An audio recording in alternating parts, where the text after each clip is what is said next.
सफलता आसान नहीं होती सर। और रतलाम में जब ये सफर आपने शुरू किया होगा तो लोगों ने कहा भी होगा कि क्या हो गया, क्या समझते हैं आप, ये कर पाएंगे क्या?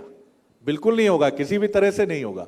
मुझे बताइए, पहले जब ये आइडिया दिमाग में आया कि हमें ऐसा करना चाहिए, तो समाज की प्रतिक्रिया इनकरेज कम करती है, डिस्करेज ज्यादा करती है? थोड़ा सा बताइए मुझे उसके बारे में।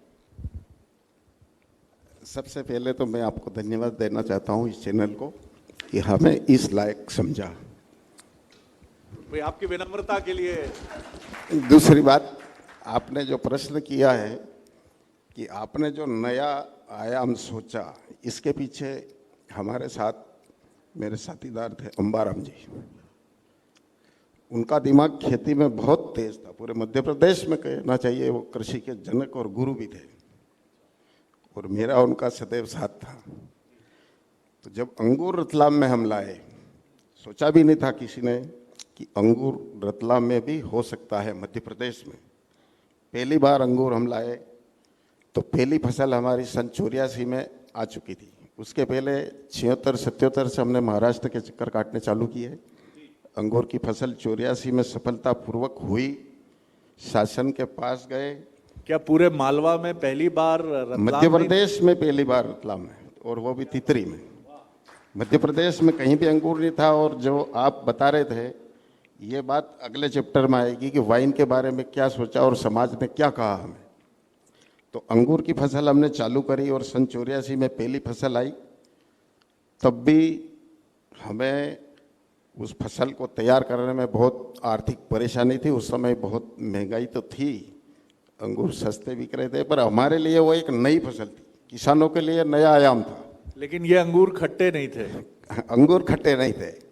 उस समय भी शासन के पास गए, उसके बारे में भी हमने जो मदद चाहिए वो मदद उस समय करी। एम उपाध्याय साहब थे उस समय, उन्होंने बहुत मदद करी।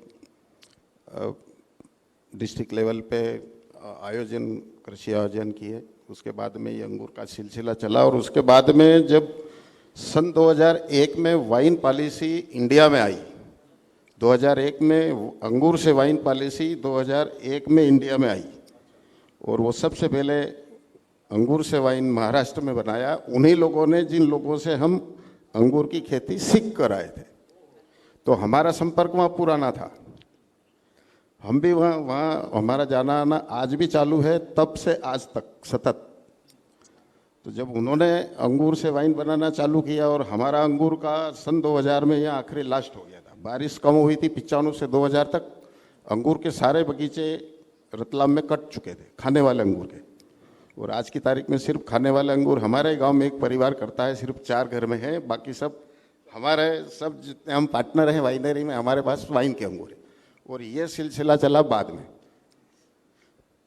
इसमें आए हम। उसके बाद में आपका सवाल था कि समाज ने क्या कहा।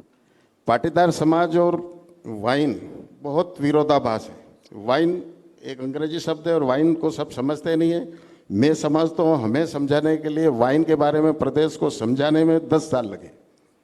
वाइन बन के 2006 में चालू हो गई, वाइन बनकर तैयार हो गई। बिक्री में बहुत सारे कानून में अड़चन थी, पर यूजर उसके कोई नहीं थे। वाइन मतलब दारू, और दारू मतलब अलग। और संभ्रांत परिवार है तो दारू के उसमें जाएगा नहीं, उस आउटलेट पे नहीं जाएगा। और दारू बिक्री में व्यवस्था थी वो ऐसी थी कि लिख करके उसमें जाए, वहाँ बिकेगा। अब जो वाइन का यूजर अगर 100 में से 1 है, वो उस लिकर की दुकान पे जाता नहीं, बाकी समझते नहीं। तो उसमें वाइन को समझाने में हमें करीब करीब 5 साल लगे कि वाइन क्या चीज़ है। हर बार सरकार के पास गए, जो तकलीफ आई सरकार के पास गए, सरकार ने हमारी बातें मानी। बहुत सी बार कानून में अमेंडमेंट करना पड़ा। मध्य प्रदेश के पहले वाइन प्रोड्यूसर आप ही रहे? मध्य प्रदेश की पहली वाइनरी है ये, और यूँ कहिए तो उत्तर भारत की पहली वाइनरी। महाराष्ट्र के बाद में और कहीं वाइनरी नहीं है, इसलिए भी रतलाम का सौभाग्य है। और रतलाम वाले अगर नाम ले रहे हैं तितरी का, तो हमारे लिए बड़े गर्व की बात है कि तितरी में एक वाइनरी है। तो ये तो सबके लिए बहुत अच्छी चीज़ है। इसमें कठिनाई बहुत सारी आई। उस कठिनाई का हम में एक जज्बा था। अगर नियम नहीं है तो हमने कहा कि भाई नियम नहीं है तो हम बनाएंगे, हम बताएंगे जो नियम को बनाने वाले लोग हैं उनको अपन बताएंगे भाई हम ये करना चाहते हैं, आप बनाओ नियम। तो ऐसे बहुत सारे तकलीफें आई, उसका वाह करते गए और बाद वाला जो सिस्टम बना जी। उसके बाद में इन लोगों के पास एक टीम हमने खड़ी करी मार्केटिंग के लिए, राजेश खड़ा है, इसको एमबीए करवाया। वाइन मेकिंग के लिए जितेंद्र को पुणे भेजा, उसको वाइन मेकिंग की वो ट्रेनिंग दिलवाई। चलिए तो अब मैं थोड़ा राजेश जी की तरफ आता हूँ। मुझे लगता है कि ये टीचर्स भी हैं और कोई भी सफ़र जब शुरू होता है बड़ा कठिन होता है, बहुत कठिन होता है। और अभी हम बात कर रहे थे डॉक्टर शर्मा और प्रवीण जी, तो हम एक ही बात याद कर रहे थे कि एक कहावत है कि लीक छाण तीन चले। ट्रेडिशनल लाइन को छोड़कर तीन लोग चलते हैं, टाइगर, सिंह, शायर और सपूत, यानी पिता का माता का बहुत ही शानदार पुत्र या पुत्री। तो लीक छोड़कर तीन लोग चलते हैं और वही कामयाब भी सबसे ज्यादा होते हैं दुनिया में। मेरा भी अनुभव ये रहा है कि लीक छोड़कर जो चलता है तो रिस्क टेकर बनिए, लेकिन कैलकुलेशंस अच्छी करिए, डरिए मत, जैसा पाटीदार फैमिली ने किया। जितेंद्र जी किस तरह का जी, राजेश जी, सॉरी जितेंद्र जी, आप जितेंद्र जी बैठे हुए हैं जी जी। राजेश जी मुझे ये बताइए, जैसा हमें बताया पाटीदार साहब ने, सर मुझे आपका ड्रेसअप भी बहुत पसंद आया, बहुत सादगी भरा और भारतीय परंपरा का प्रतिनिधित्व करता हुआ। और उसमें जो आपका ये कैप है ये अलग ही फ्लेवर दे रहा है, तो बड़ा बड़ा मजा आया, बड़ा फ्यूजन है इसमें, जैसा काम में भी फ्यूजन रहा। तो राजेश जी किस तरह का अनुभव और रहा, जो बात हमें आपने बताई, आगे आप इसको कैसे और एक्सपेंड करना चाहते हैं, आगे बढ़ाना चाहते हैं? क्योंकि रतलाम इसके लिए भी मध्य प्रदेश में भी पहचाना गया, देश में भी पहचाना गया, जैसा हमें आपने बताया कि उत्तर भारत में first of its kind in the country.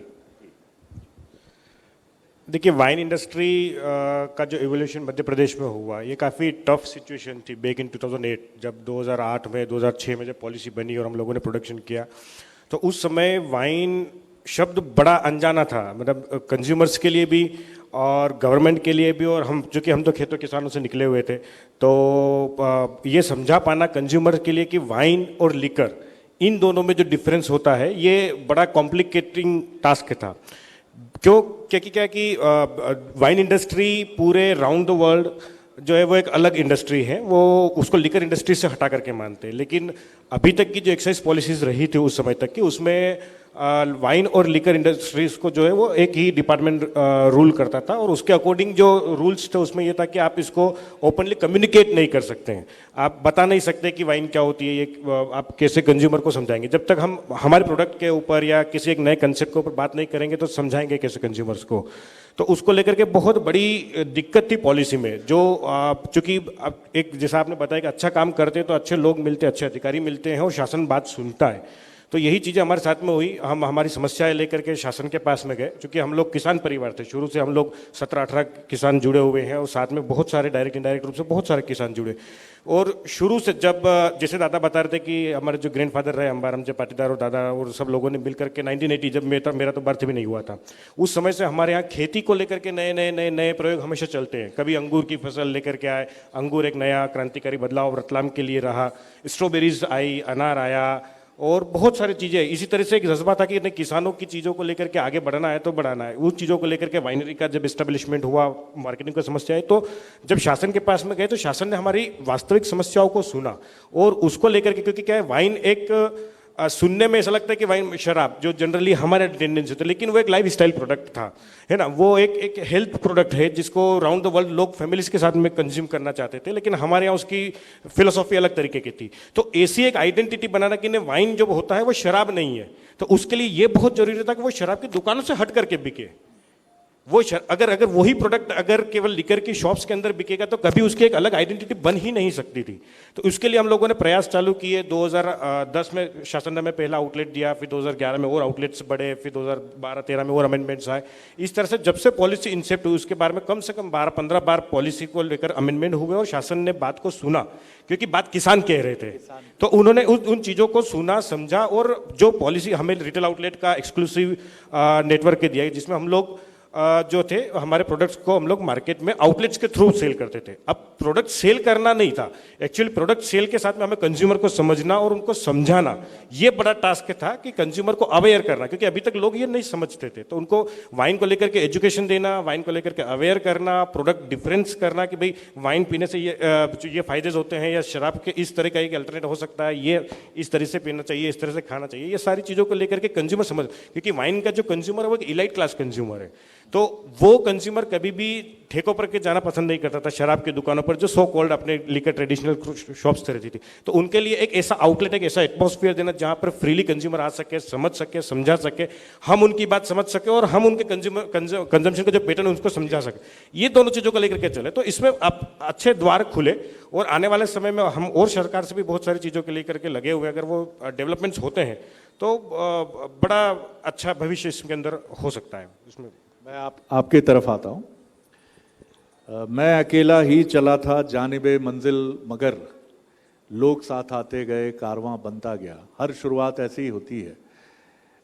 अब आगे और क्या गैर पारंपरिक जो ट्रेडिशनल ना हो, कुछ और भी सोच रहे हैं? एक तो आपने परंपरा से हट के काम किया और उसके लिए पहले खूब आलोचना भी झेली, और आज जैसा विवेकानंद कहते भी हैं कि हर काम तीन स्टेजेस से गुजरता है। आपने भी सब महसूस किया होगा, यंगस्टर्स बहुत बेहतर समझते होंगे, क्योंकि आज से 20 साल 25 साल पहले मैं भी इसको महसूस करता था कि हर अच्छा काम, मुझे ऐसा लगता था दुनिया मेरा मजाक उड़ा रही है।